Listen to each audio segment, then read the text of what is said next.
Alright, what is going on, everyone? First and foremost, I want to say thank you for being here right now, watching this video.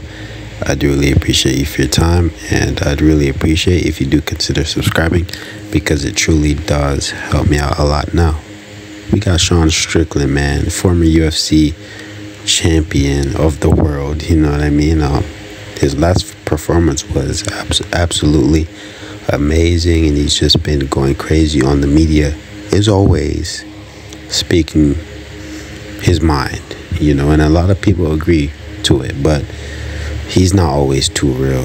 If I have to be honest, he just wasn't. I think it was a week or two ago, I'm not 100% sure, but he came out basically calling out Navy SEALs, which is very disrespectful, you know what I mean? Saying he trains much harder and they can't last a week if they train with him and things like that, which is disrespectful, man. Like, Navy SEALs train to die, you know. Like, when you fight, you get a referee pulled off of you every time so you don't kill someone, but they die for the country and things like that. But most of the times, he's most likely relatable. A lot of people love him, a lot of people hate him, but at the end of the day, we all know Sean Strickland cannot be canceled, man. But without further ado, let's play the video. I would tell myself, like, dude, you are a fucking loser. Like you are fucking, you don't belong here. Like, just go in there and kill this motherfucker. You know, like, I always joked. I always had, like, I had a teacher tell me in like 7th, 8th grade, one of the few years I went to school.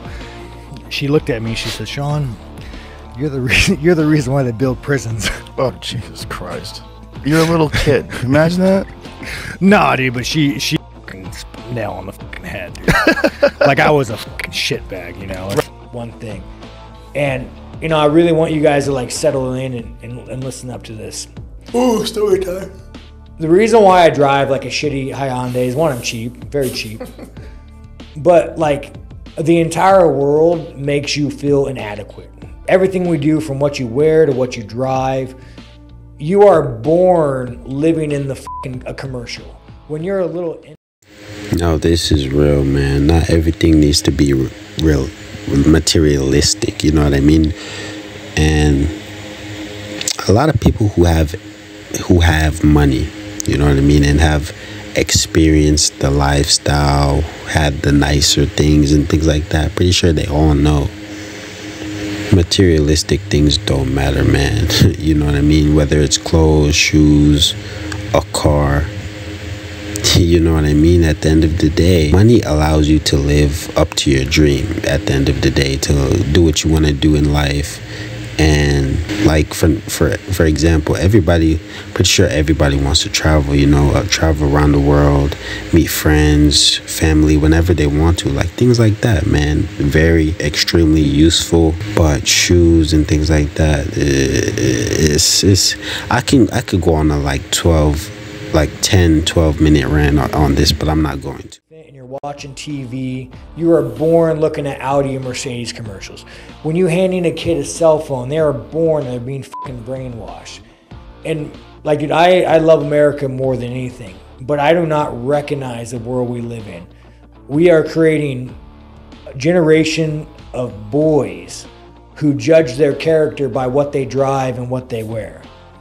And so the reason why, like, unless someone wants to give me a car for free. This is the speech from Fight Club, by the way. Unless somebody wants to give me a car for free, I'm not doing it. But I just, like, as far as there's a camera. He's real, bro. Like, as long as you have a car that gets you from point A to point B, it doesn't matter what it looks like, bro. Unless you're just trying to impress people. That's really the only point, if you really think about it. In my face, I don't want to participate in making people feel like you are not enough. If you work an 8-hour job, if you do rebar, if you do electrical, I think that the value of you is by how you act, by the kind of father you are. And it's a damn shame. It's a damn shame that we let corporations come in this country and we ruin the idea of what a man is. So as long as I'm a champion, you guys, for you. Enjoy your old fucking trucks. Enjoy your old beat up fucking Honda Civics, man. Like, you know, and I'll tell you what, and you single guys, you single guys out there that, you know, maybe you want a fucking BMW to get that Instagram pussy, you know, maybe that's what you want. I swear to God, this was the speech for Fight Club. But I'm telling you right now, dude, I'm telling you right now, if you meet a girl and she doesn't want to be with you. He's real, bro. Like, a lot of men think, oh, you gotta have a nice car, you gotta have a nice this, nice that for a girl to even mess with you, bro. When that's not even the case. You know, as long as you have a car, something to get from point A to point B, to get her to point A, point B, she does not care. I promise you. I promise you, bro. As long as the car can get to point A to point B, who cares, bro? You know what I mean? Unless she's just, bro, unless you're dating a gold digger, then I can understand. But at the end of the day, most women do not care, man. And y'all got to stop overthinking this kind of stuff. Well, you're driving a fucking Hyundai Accent. She ain't the fucking one, dude. So, because that just means she's not a high value woman. You gotta get you a high value woman, not these low value women. Red pill, blah blah blah. Let me tell you, if Andrew Tate was right here, bro, he wouldn't even make eye contact with me. He'd be so fucking scared of me. Training sick sucks. Just a cold, not too bad. But here's the thing, pussies. Here's the thing. If you can't train sick, you can't train with cat breathing nose. How are you gonna fucking train? How are you gonna fight with a broken nose? So if you got a little head cold, show up to the fucking gym, train. Because when you break that nose in that fight, it's just training. How many 10-year-olds could you fight at once? With your hands, not with the accessories. A lot, man. Yeah. I mean, we as a human being acknowledge, like, we don't say our breaking point's at the 3rd minute. Our brain presets our breaking point for us.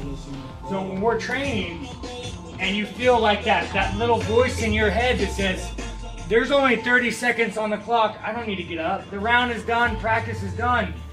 Every time you listen to that voice in your head, it takes your breaking point and it brings it lower, lower, lower. Every time you tell that voice to go fuck itself and you go a little bit past it, guess what? Now your brain is raising its breaking point. And eventually, you know what I'm saying, that's always higher, higher, higher, higher, higher. And so anytime you look at that clock and you say, oh, there's 30 seconds left, I don't want to get up, like, you're being a little bitch, man. And TJ, and the reason why I'm so mad at TJ, because you have to take this fucking coward. And I respect you because you made money. You made a lot of money because you're a fucking cheater. So I respect that. But let's just say he's juiced out of his mind and he beats someone. You're ruining this man's career. You're taking away his livelihood because you're a fucking coward and a cheater. And I hope you get starched so hard in the UFC you don't fucking wake up. Well, what about John Jones, though? What do you think should happen with him? I think John Jones could have been the greatest fighter to ever walk in the UFC. I mean, I grew up watching John Jones, but after he got popped, I mean, it's clear that he was juiced. I don't think he should ever be allowed to fight again. I think his legacy is gone. I think everything he's ever done in the UFC should be replaced. Because, I mean, again, if you're cheating and you're getting an advantage. Nah, he lost me there. I can't lie. A lot of UFC fighters juice. They just don't get caught. And pretty sure USADA is out of the picture now. You know what I mean? Like, UFC doesn't have a drug test thing anymore. You know what I mean? So there's a whole bunch of new juicers, and pretty sure Sean Strickland also hopped on it when he was about to fight when he was about to defend his title. You know, you can see obvious changes in his physique, but it's kind of hypocritical, man. You can't blame one person. You gotta blame all of them. You know, gotta blame all of them, because there's a whole bunch of juicers in the UFC, and that's just how it is. Even with almost every single sport, man, there's gonna be juicers. Some get caught, some don't. It is what it is, man. Like Kamaru Usman, for example. Like, you know, like, bro, let's be honest here. But without further ado, gonna end the video here. Don't want it to be too long. Let me know what you guys think, man, and subscribe for more content. Peace out.